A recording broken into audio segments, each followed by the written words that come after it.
Bonjour à toutes et à tous, je m'appelle Frédéric Como et je suis ravi de vous retrouver pour présenter une nouvelle chronique consacrée à l'intelligence artificielle. Aujourd'hui, nous avons le plaisir d'accueillir Florian Bergamasco, Data Science and Operation Lead chez Total Energy. Et avec lui, nous allons parler du cycle de développement des projets IA. C'est un sujet important car si suivre une bonne méthodologie ne garantit pas forcément le succès, toutes les idées ne sont pas forcément réalisables, ça permet tout de même d'éviter certains écueils. Alors Florian Bergamasco, bonjour. Bonjour Frédéric, bonjour à toutes et à tous. Vous êtes géologue de formation, mais au sein de Total Energy, vous avez toujours travaillé autour du sujet de la donnée. Vous avez commencé par du data management des données géosciences et aujourd'hui, vous êtes en charge de l'opérationnel de l'équipe Data et IA au sein de la Digital Factory de Total Energy et à ce titre, vous encadrez une quarantaine de data scientists. Vous avez accepté de participer à cette série de chroniques dédiées à l'intelligence artificielle et nous vous en remercions. Tout d'abord, Florian Bergamasco, peut-être une première question. Quelles sont les ambitions de la Digital Factory chez Total Energy ? La Digital Factory a pour vocation de développer les solutions numériques dont la compagnie a besoin pour améliorer ses opérations industrielles, proposer de nouveaux services à ses clients, se développer dans les nouvelles énergies et réduire son impact environnemental. Elle existe depuis 2020 et aujourd'hui, elle regroupe l'ensemble des métiers de la tech. Florian, quelle méthodologie avez-vous mise en place chez Total Energy et quelles sont les grandes étapes d'un projet d'intelligence artificielle ? Au sein de la Digital Factory de Total Energy, nous avons mis en place ce qu'on nomme le framing pour répondre aux besoins exprimés par les métiers. C'est une étape clé dans la réalisation d'un projet IA puisqu'elle permet de cadrer le futur produit sous différentes dimensions. Pour cela, c'est un travail à 6 mains, product manager, designer et data scientist.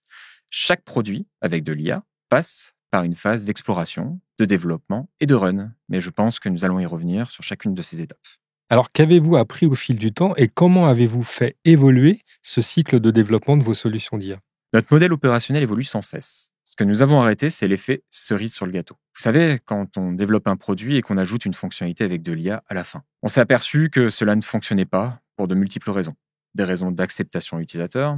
En règle générale, les fonctionnalités avec de la data science ont un impact sur les utilisateurs. Si on ajoute cela sans prendre en considération le change management associé, on se retrouve dans une situation de rejet et donc le produit ne dégage in fine pas la valeur escomptée. Des raisons de databilité, on n'a pas la donnée, la qualité de la donnée, l'historique, la profondeur, etc.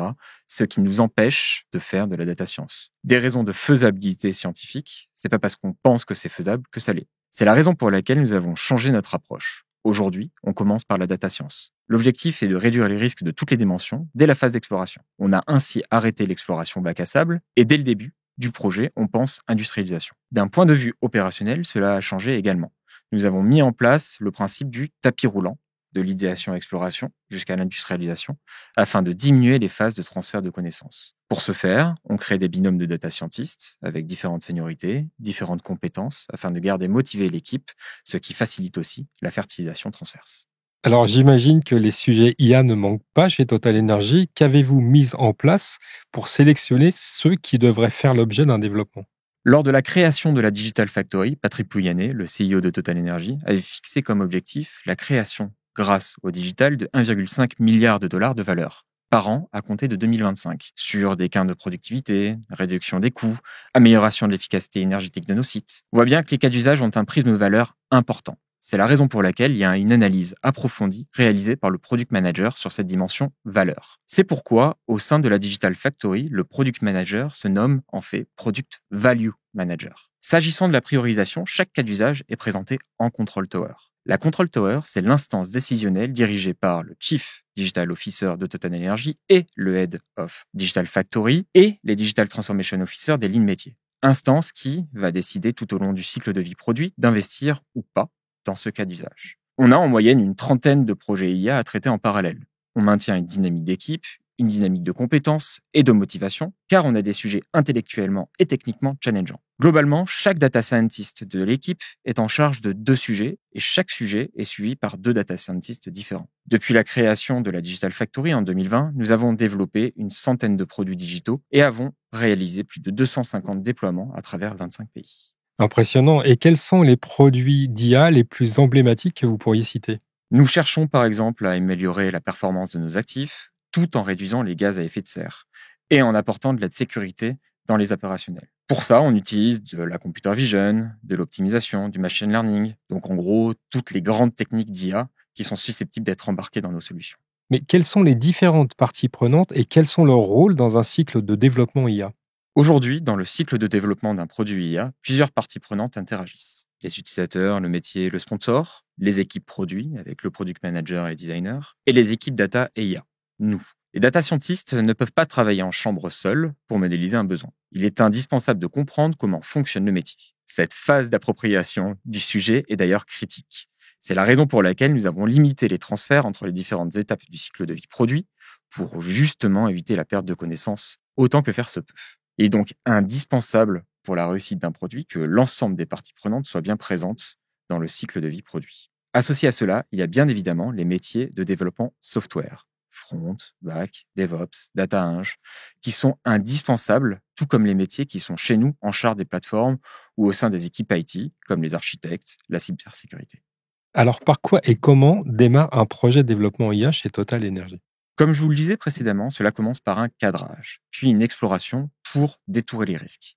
Cette étape est le gros changement dans notre activité. Avant, l'exploration, on en faisait, mais en bac à sable et à la demande. Maintenant, chaque développement passe par une étape d'exploration. D'ailleurs, on a 80% de l'équipe dans les squads d'exploration composés exclusivement de data scientists. On a ainsi repensé toute l'approche, l'exploration que nous faisons maintenant, avec des objectifs d'accélérer ensuite la phase de développement. On pense ainsi industrialisation durant cette phase, car l'objectif de cette approche d'exploration est de dérisquer et de développer des prototypes data science. On va ainsi chercher à engager les utilisateurs dans cette phase pour dérisquer la désirabilité utilisateur. Regarder toutes les questions en lien avec la data. Là aussi, on ne va pas chercher à mettre le maximum de données dans le modèle, mais identifier les données justes à ajouter afin d'avoir un niveau de performance qui répond aux besoins utilisateurs et qui ne soit pas trop coûteux en run ou risqué en termes de gouvernance et de flux. On teste différentes approches dans la faisabilité en fonction des exigences des utilisateurs pour voir la performance souhaitée et voir ainsi si une régression linéaire suffit. Dans ce cas, parfait, cela diminuera les coûts de run versus une modélisation plus complexe. On va regarder si cela apporte de la valeur, puis commencer à réfléchir au potentiel de déploiement et de mise à l'échelle. Comme vous pouvez le voir, ça nous permet de prendre des risques, mais des risques contrôlés, avec la possibilité de rapidement mettre fin au projet. Cette approche n'aurait pas pu se faire si nous avions gardé le modèle opérationnel précédent, dit de cerise sur le gâteau, car les risques financiers auraient été trop élevés. Alors, certains hésitent à parler de preuve de concept, le fameux POC en anglais. Pour vous, pourquoi cette étape est-elle si importante? Quand on parle de POC, on a souvent en tête ce principe de POC Factory. Nous sommes une Digital Factory. Qui dit Digital Factory dit industrialisation et passage à l'échelle. On va donc faire des POC, mais avec un objectif défini. Et à la différence du POC jetable, la partie data science ne sera pas jetée. Elle permet d'engager les utilisateurs, de tester des stratégies produits, de prendre des risques, mais comme je vous le disais, des risques contrôlés. En gros, d'en finir avec l'effet cerise sur le gâteau et d'être au final un accélérateur d'industrialisation. On parle bien évidemment de plus en plus d'IA générative. Qu'est-ce que cela implique en termes de méthodologie ou d'approche par rapport à un projet d'IA dite classique?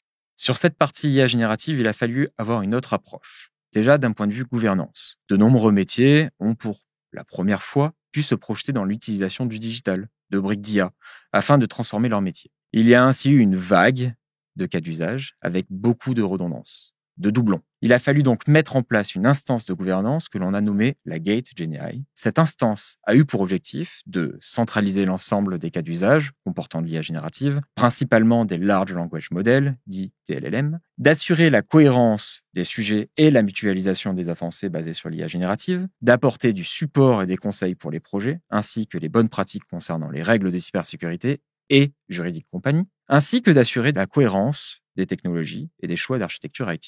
D'un point de vue développement, là également, on n'apporte pas cette technologie de la même manière et on n'a pas les mêmes interactions avec le métier. Cela passe forcément par une phase d'acculturation au LLM, les Large Language Models, vous savez, dont je vous ai parlé juste avant, où on doit expliquer comment l'IA générative fonctionne. Ensuite, l'ordre du développement, qui nécessite de très nombreuses itérations avec le métier, on a instauré l'étape de POC, que l'utilisateur va pouvoir tester afin d'itérer avec le produit. Il a également fallu repenser industrialisation et monitoring des modèles avec la mise en place de standards LLM Ops. Alors justement, un des points qui remonte souvent est la difficulté de passer du développement à une solution en production. Comment chez Total Energy avez-vous traité ce sujet? Aujourd'hui, nous avons plus de 10 000 modèles en production, avec une très forte accélération cette année. L'objectif même de la Digital Factory, c'est l'industrialisation.